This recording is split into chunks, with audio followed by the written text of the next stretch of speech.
acceleration. 3, 2, 1.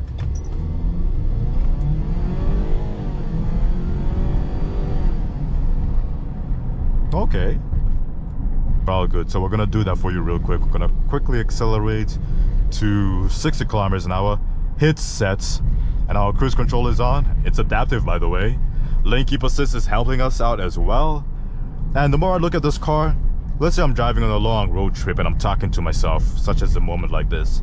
You just have to look at the details. Is this tablet really solid? Yeah, they glued it in hella tight in there. The coolest feature about this car, by far, is that let's say I'm picking up my kid late at night. I can play some video games in my car while I sit here because they pretty much put a gigantic iPad here. Alright guys, welcome back to the channel. Today I got the keys to a 2023 Ford Edge. Ladies and gentlemen, this is the little vehicle, well, full-size family SUV that we're gonna be driving around today. And take a look at the size of this thing and some quick power outputs. This thing is powered by a turbocharged 2-liter pushing around 250 horsepower and 280 pound-foot of torque. All-wheel drive with an 8-speed automatic transmission, around 500 miles on the highway. And honestly, it's not bad. These are what a key looks like. You can kind of see unlock, lock, remote starts, unlock the hatch, and your alarm. But though this car is pretty affordable, it just looks a little bit outdated for my liking. The hood makes it look somewhat sporty, but this thing is not sporty whatsoever. But the nice chrome bits make the grille nice, and the lights actually help it not look as dated. But the best thing about this one, even though it is a base model, is that even the higher models look exactly like this, but the only difference is that the interior is going to be way more different and way more better. And for our tires, we got the ugliest, well, not the ugliest, but not the prettiest rims I've seen, with 245s going all around and that beautiful body line coming all the way to the back here, merging with the tail light. That actually looks really nice. And to pop the trunk, just double click it and there we go, automatic hatch with our backup camera attached to it. And as you can see, we got a ton of space back here, like so much good space, and some storage over here, some storage back here if you want to put, like, I don't know, some files, papers, and a hanger. Down here you see even more space, some mats, and some tire. And to close it up, press this little button over here, and as you see, we got no sunroof, but that's fair. All this is soft touch perforated leather. There's no two-tone, no nothing for the SEL, the one that we're currently in right now. But hopping inside from a comfortable driving position, look at the legroom. Not bad at all, and it's a big 5-seater. You can actually somewhat fit an adult in the middle. They'll still be somewhat squished, but it's better than most other 5-seaters we have out here.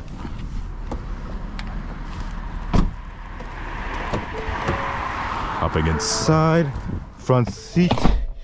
Instantly you're greeted by this gigantic tablet, which actually has a cool feature. But foot on the brake,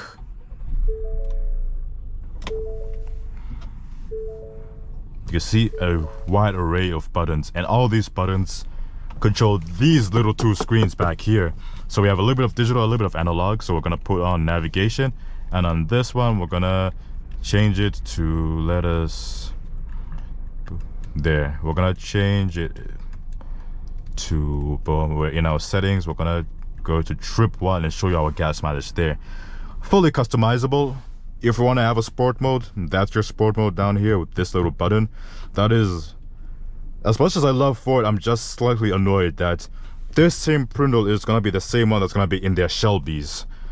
Like, they have sports cars have this same prindle that is in a Ford Edge. Annoys me a little bit, but you know what, it is what it is. I gotta save money somewhere, I guess.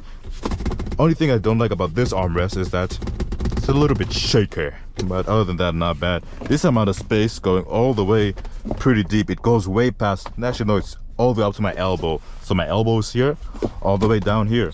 Interesting. The coolest feature about this car, by far, is that let's say I'm picking up my kid late at night. I can play some video games in my car while I sit here because they pretty much put a gigantic iPad here. As I put on my seatbelt, I'm just gonna do this and then put it to relax mode. Draw a line that crosses each color exactly once. So something like boop, boop, boop, boop. That's what we're playing. And I feel like it's a little bit too complicated because I'm trying to do a review, but boop, boop, boop. Yellow. No, we can go the other way. So no. Okay, I'm thinking too much into this, but yes, you can play video games in this car. But again, you won't be able to play, like, let's put it into drive and go into motion. Immediately disabled. And 250 horsepower ain't bad. We don't got no power shifters. We don't have nothing. These are our light controls back here. And we're gonna make our screen a little bit brighter. And to turn off your traction control, you have this little button back here. That's what turns off traction control. Though I really doubt you need to turn off traction control in a car like this with all-wheel drive. You have enough power to get you out of most situations. And you have the clearance as well too. So turning off traction control just feels a little bit extra for almost no reason. I wouldn't want to say almost no reason, but it won't be a daily thing where you need to turn off traction control. And since there's nobody behind me, we're gonna do a quick little acceleration. 3, 2, 1.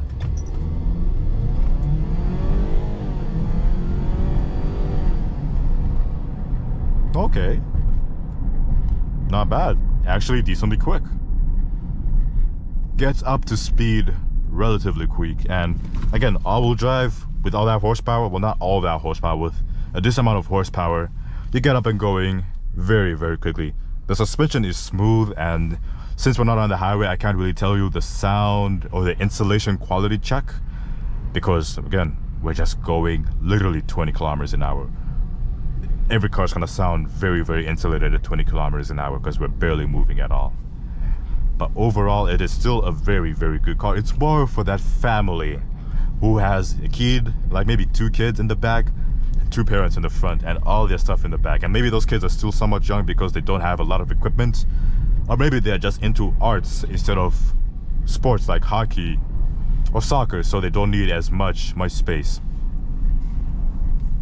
And since we're stuck in a construction zone, but still, everything about this car is smooth. But let us quickly figure out our cruise control. We'll put on our lane keep assist.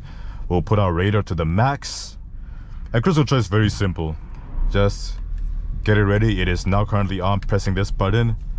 And once you get up to speed, you hit the set button and you're all good. So we're gonna do that for you real quick. We're gonna quickly accelerate to 60 kilometers an hour. Hit sets, and our cruise control is on. It's adaptive, by the way. Lane keep assist is helping us out as well. And the more I look at this car, let's say I'm driving on a long road trip and I'm talking to myself, such as a moment like this. You just have to look at the details. Is this tablet really, really solid? Yeah, they glued it in hella tight in there. We don't have wireless charging down here, but we do have our USB ports down here. And there's no two-tone action going on, but our speakers are pretty decent. So we're gonna find our, click this, go into radio.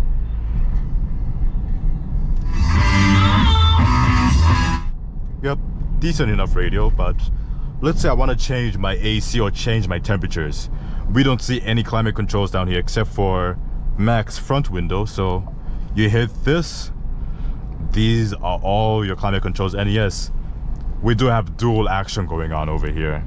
And since it's somewhat cold today, I'm gonna turn on my heated steering wheel and my heated seats. We don't have any ventilation in this one since it's a base model, but pretty much I feel like every single car these days has a heated seat. Maybe not a heated steering wheel, but it always has a heated seat. Now we're just gonna keep it cruising. I don't want to really let go, but we're gonna turn on our lane keep assist and try fully autonomous. Well, not really autonomous, but I want to see how this car adjusts. You can see it adjusting itself. That's sick. And no, it doesn't read the red light we're approaching, so foot on the brake and we're gonna bring ourselves to a nice stop. Just like that. The brakes are pretty good. Like, everything about this car may seem average to most people. Again, the car may look a little bit dated, but it is still a pretty decent car. It's not bad. It's simple, gets you from point A to point B and saves you as much gas as it possibly can. Because again, our range should be around 500 miles if we're on the highway, so just think of all the gas you'll be saving.